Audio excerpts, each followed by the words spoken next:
yes, this is why I do music. Like in my mind, I had like the perfect album. Good morning, it's Magic Radio Breakfast. We are so excited. I can barely contain myself right now.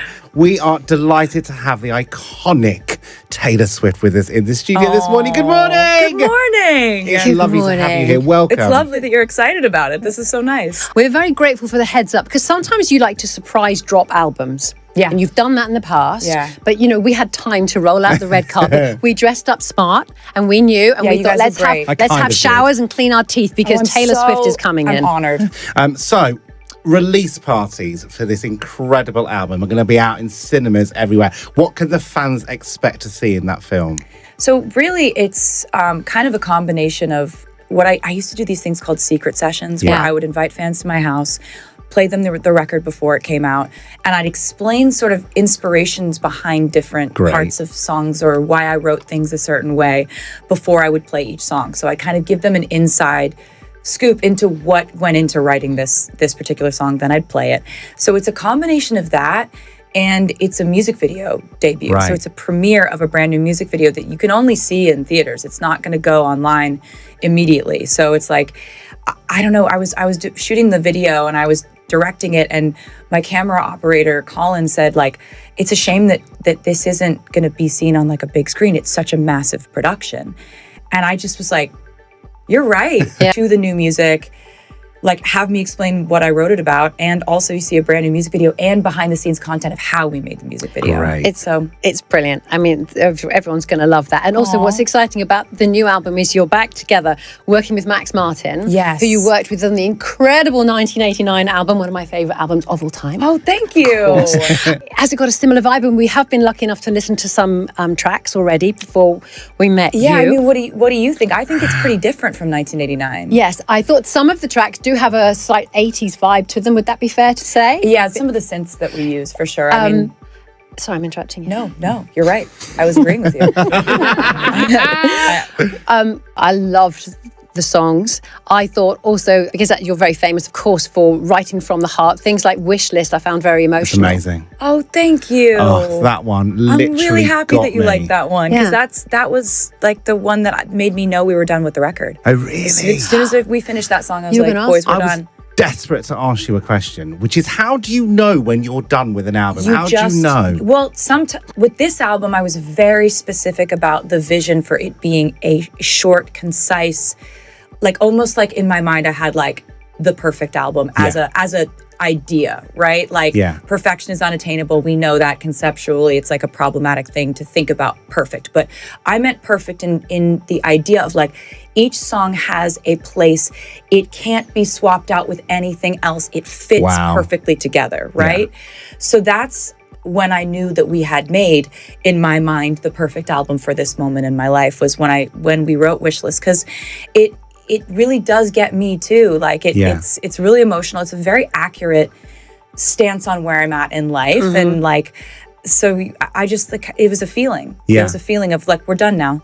I've written very sprawling albums before where I just couldn't stop writing. And there's something to that too, if that's the project you're making, but this was not that. You are unstoppable. I mean, when do you find the time? You've had the Eras tour, which broke all kinds of records, and then you come out with this. I mean, when do you write? So this was happening at the same time as the Eras tour. When I was on tour in Europe last summer.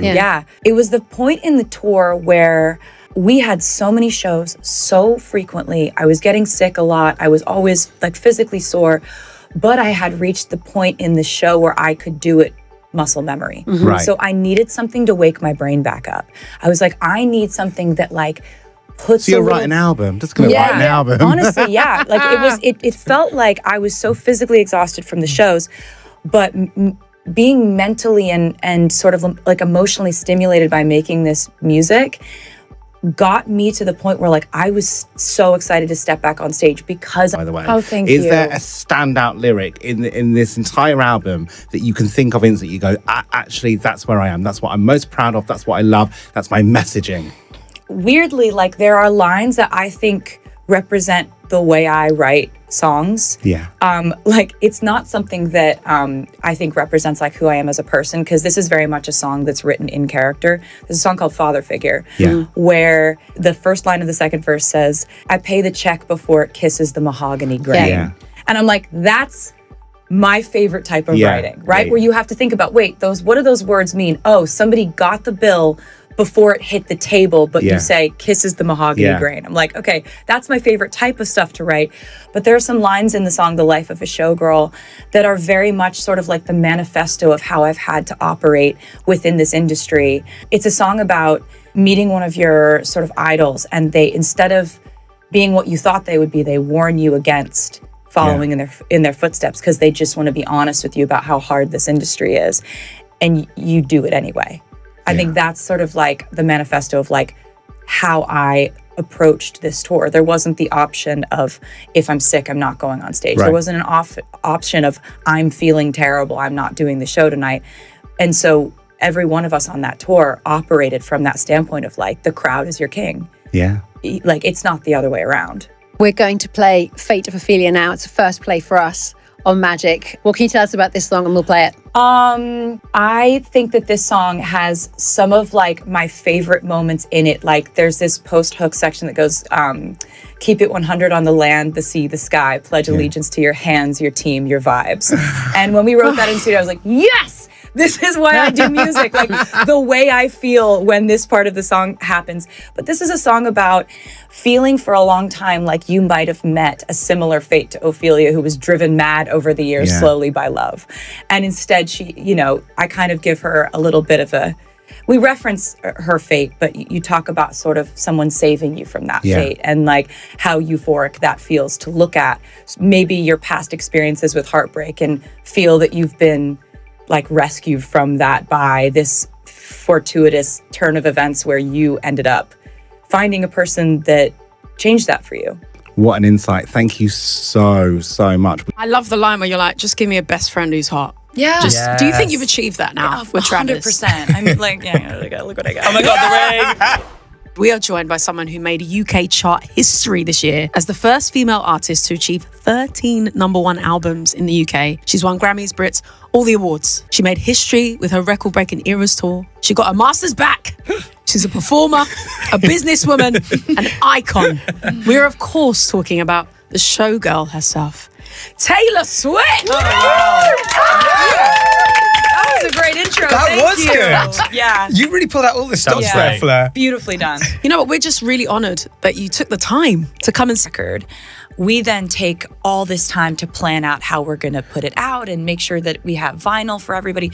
So there's like a lag time between when I made it and when it enters the world.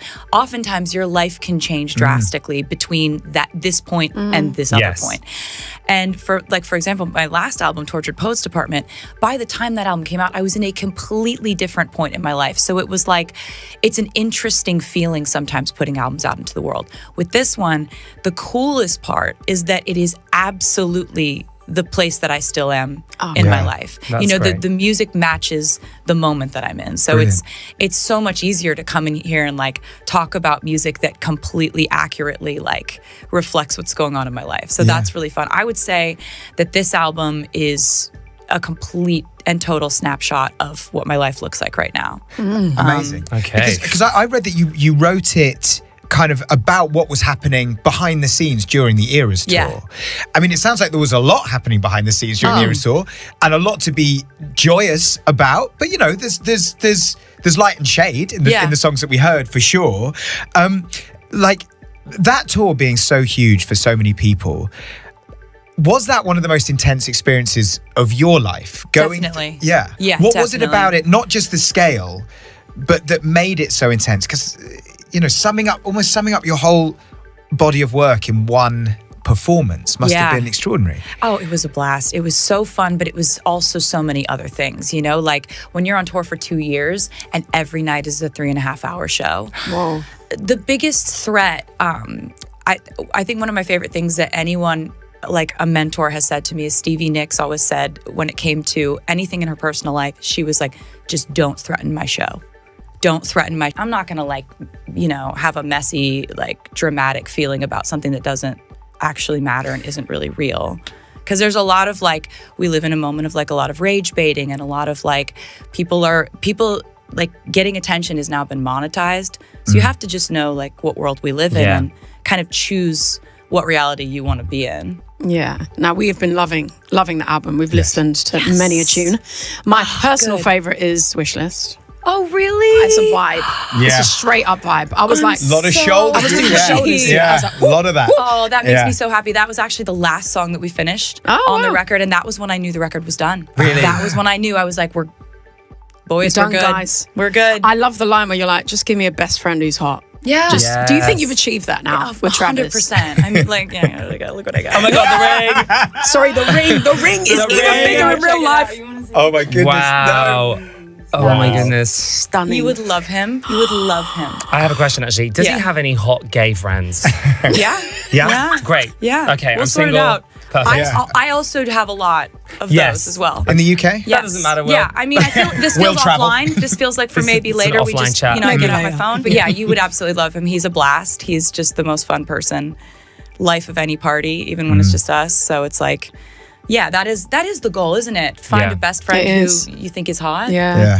It's like amazing. What a combination. Somebody who it makes is. you laugh and is hot. That We have is to the- say That's the congratulations to you on the engagement. Thank you. It's amazing. Thank you. We spoke to Ed Sheeran a few weeks back, and he told us he's constantly asked to perform at people's weddings. So is he singing at your wedding? Oh, I mean, it would be hard to keep him from it, I think. Yes. He has that energy. Because that's the thing is, he's like, I'm always being asked to sing at weddings. It's like, Ed, if there's a stage, you know that you'll be on it. exactly. Like, he knows what people want, and he wants to give people what they want. That's the fun thing about our friendship is we both love performing and we love writing and we love singing. So it's like, we're like, oh, don't make me sing. Yeah. All right. Exactly. You know what I mean? As you wheel in your own. Or writing or working together, there's really like a sort of strange like mind melt thing that happens between us two, and we've always had it, we always will. So he had a great wedding, like couple, oh God, what was it, like 8 years ago maybe? Yeah. In the forest, you know, just like a woods wedding. Just everything you want, isn't it? I think it was Time Magazine, Person of the Year. Big up.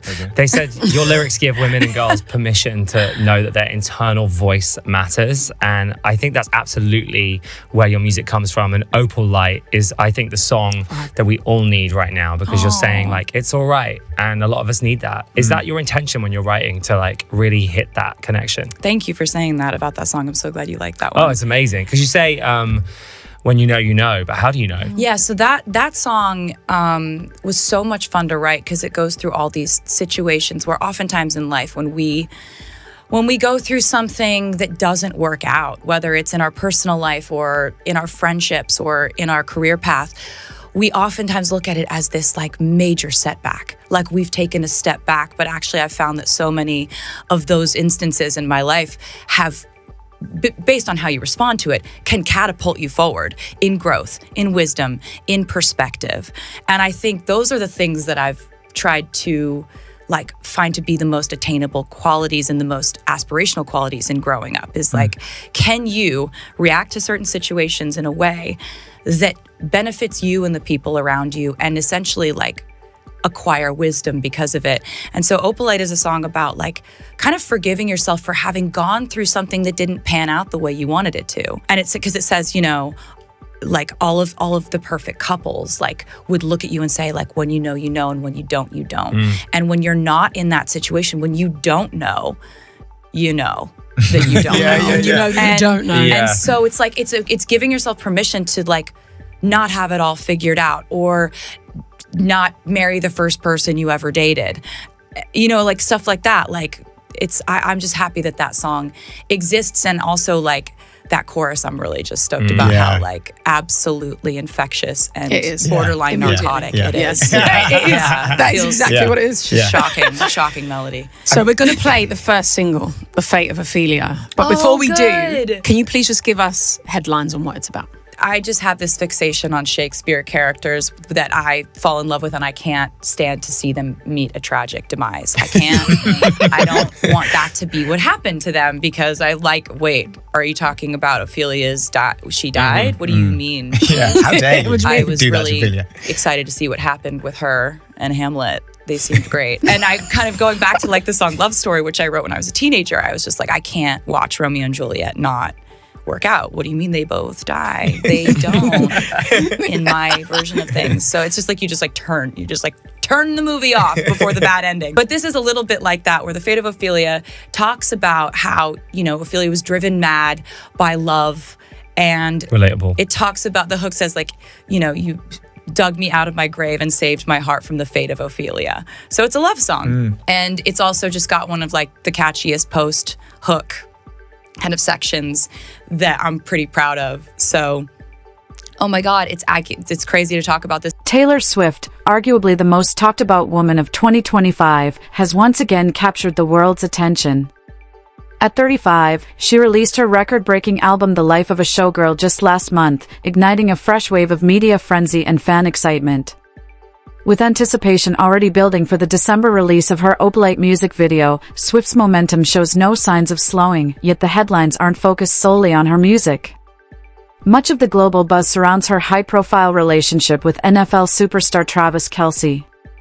The couple confirmed their engagement earlier this year, and ever since, every detail of their romance, from playful public moments to swirling wedding rumors, has dominated entertainment and sports news alike. This week, attention turned to the unexpected beginnings of their love story after Swift shared personal reflections in a teaser for End of an Era, the 6-part Disney Plus documentary chronicling the behind-the-scenes journey of her historic Eras tour. In the clip, Swift calls Kelce the greatest surprise of my life, revealing that the most meaningful relationship I've ever had started with a man who was a bit hurt that I didn't want to meet him. Her candid remark quickly went viral, delighting fans across social media. The story dates back to 2023, before they were a couple, when Kelce attended the Eras tour as a fan. That July, he admitted on his New Heights podcast that he was disappointed he didn't get the chance to meet Swift. I was a little but hurt I didn't get to hand her one of the bracelets I made for her, he said, adding that the bracelet famously included his phone number. She doesn't meet anybody, or at least she didn't want to meet me, so I took it personal. But it was an unbelievable show. That moment of humor and vulnerability became a turning point.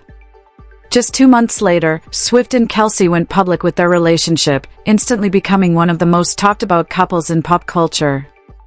Swift later joked about his bold approach, saying, "This dude didn't get a meet and greet, and he made it everyone's problem. It was like he was standing outside my window with a boombox yelling, 'I want to date you.'" Reflecting on her initial reaction, Swift admitted, "If this guy isn't crazy, which is a big if, this is kind of what I've been writing songs about wanting since I was a teenager." Their love story quickly reached legendary status, with fans dissecting every interaction and speculating about what might come next. As their relationship unfolded, the couple were frequently seen supporting one another at games and concerts, exchanging affectionate glances and playful banter. Their chemistry was undeniable, and each public appearance only fueled fascination. Swift openly shared how Kelce's persistence and humor won her over, while Kelce leaned into the spotlight, often joking about how his initial disappointment ultimately worked in his favor. Together, their story became a modern pop culture fairy tale, one defined by boldness, timing, and unexpected connection. Fans found inspiration in Kelce's willingness to take a chance and Swift's openness to something new, proving that sometimes the most meaningful relationships begin with a moment that almost didn't happen.